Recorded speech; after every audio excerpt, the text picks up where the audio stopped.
This weekend is special, right? I feel like this is like adult camp or something. Like, when does this ever happen? Getting like-minded folks in one room? There's like 200 of you? What? How does that happen? So I just want to give a big thanks to Jack.org because this is needed, right?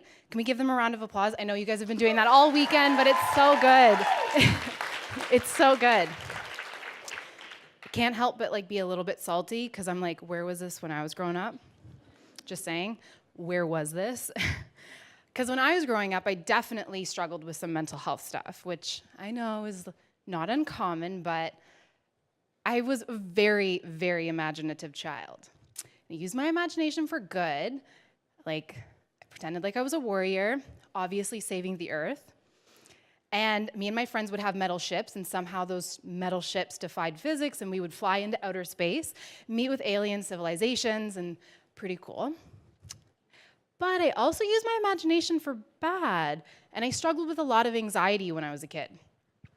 I ended up exhibiting signs of an anxiety disorder when I was about 7 years old. And my parents didn't have this. They didn't have a collective to go to talk about what their kid was going through. So they did the thing, quiet, just shh. And we all know that doesn't really work. So I was labeled as overly sensitive, highly stimulated, having a wild imagination, being dramatic. And so I cried a lot. And bless my parents, but they didn't know what to do other than to just shh, shush, child. And I was like, I can't. I just can't. And so I grew up with that anxiousness and that panic. And while this was happening, I was also being told that I had a weight problem. And I would look at myself as a kid, a weight problem, okay, there's something wrong with my body. I'm not really making friends at school, maybe that's why. And my imagination would take off, and I would be anxious about my body, so I stopped looking at it. And I wondered growing up if the problem was me. Okay, so having this issue, people are telling me that there's something going on, even though I feel okay. And somewhere along the lines, I made the distinction that food made me gain weight. Okay. So what if I abstained from food? Or what if I had this negative relationship with food? Maybe that would make those problems go away. And you can follow the breadcrumbs here of where I'm going. And when I was a teenager, I ended up having symptoms of an eating disorder. Not uncommon, totally not uncommon. And I started coping with self-harm, and I was struggling, and my parents didn't really know what to do, and they kept doing the whole, if we ignore it, maybe it'll go away. And we know that that's not really how it works, right? And so I did what any teenager with access to the internet would do. I went online, and I tried to find myself online. I tried to find people with stories like mine online. But that was like 10 years ago, and Facebook was only available for university students. There's no YouTube, no Instagram, no hashtags, none of that. So I was left with chat forums. And I would go in and I would be anonymous and I would talk, but I wasn't getting that sense of community that I needed. I wasn't getting that sense of, okay, I'm finding people that are like me, that look like me.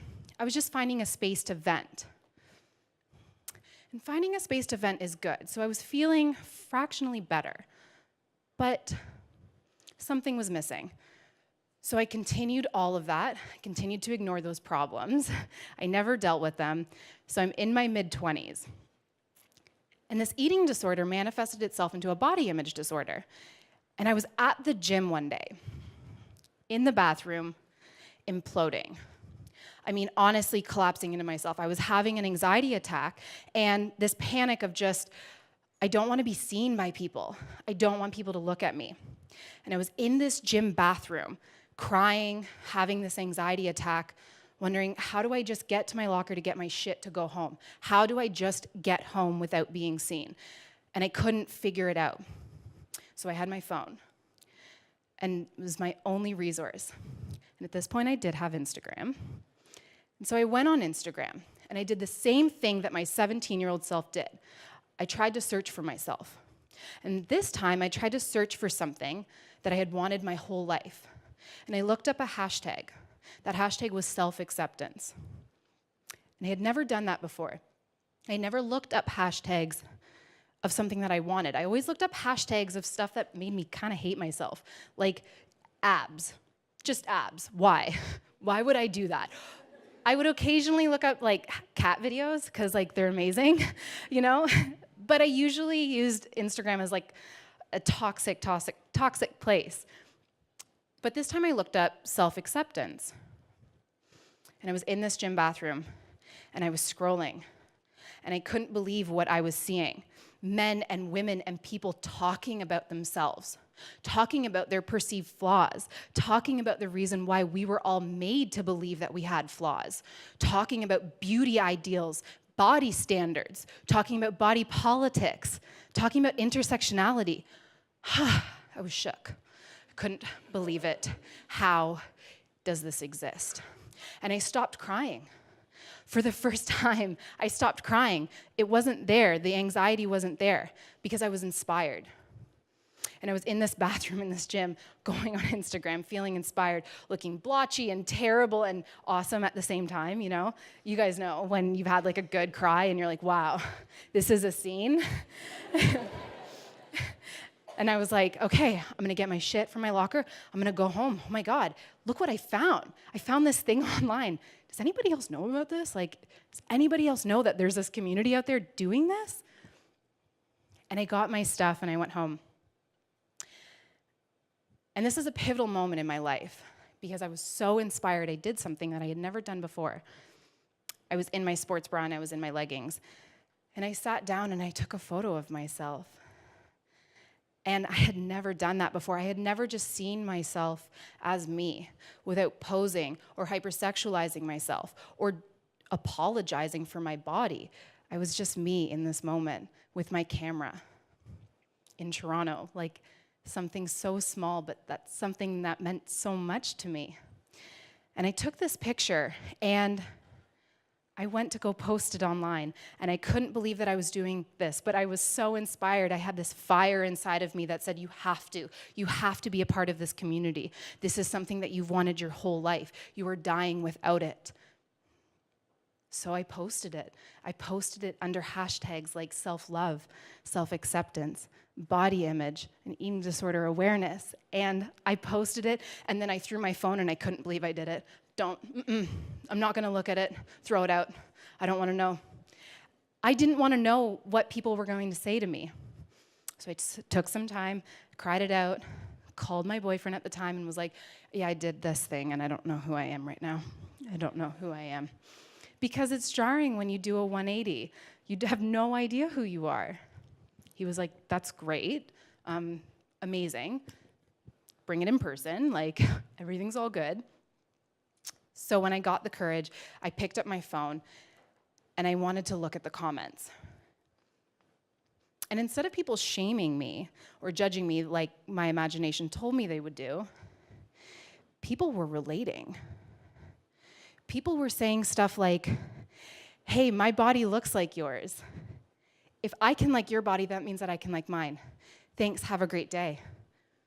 People would say, it's like you're writing my thoughts from my mind. How do you know that I feel this too?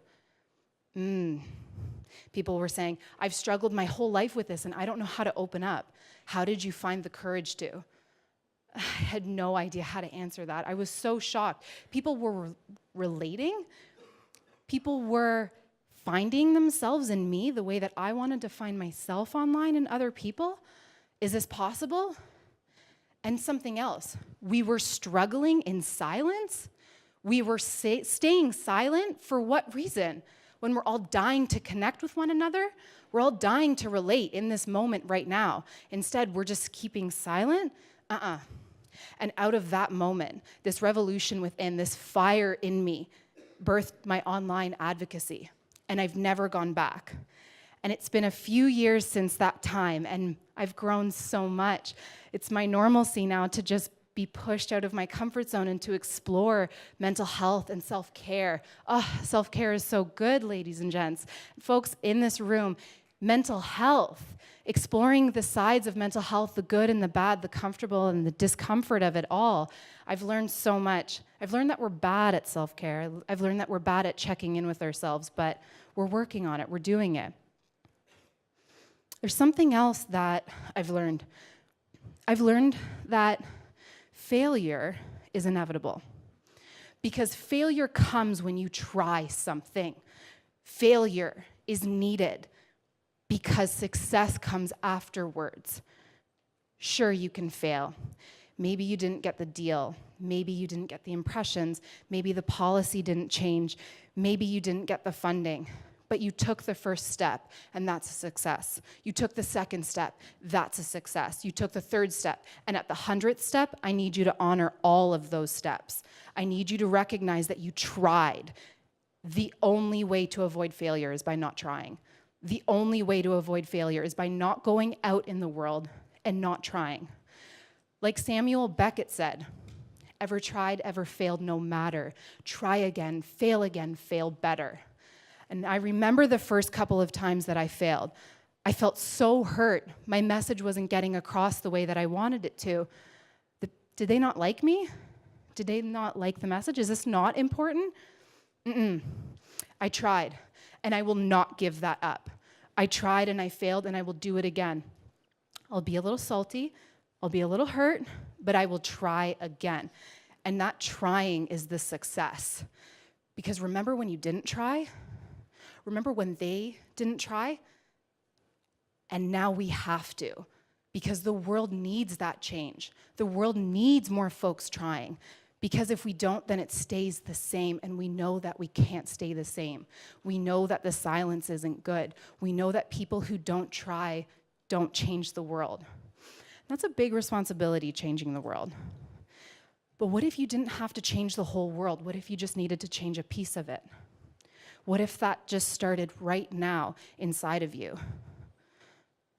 Rebels, this revolution that we're creating here, this change, our tries.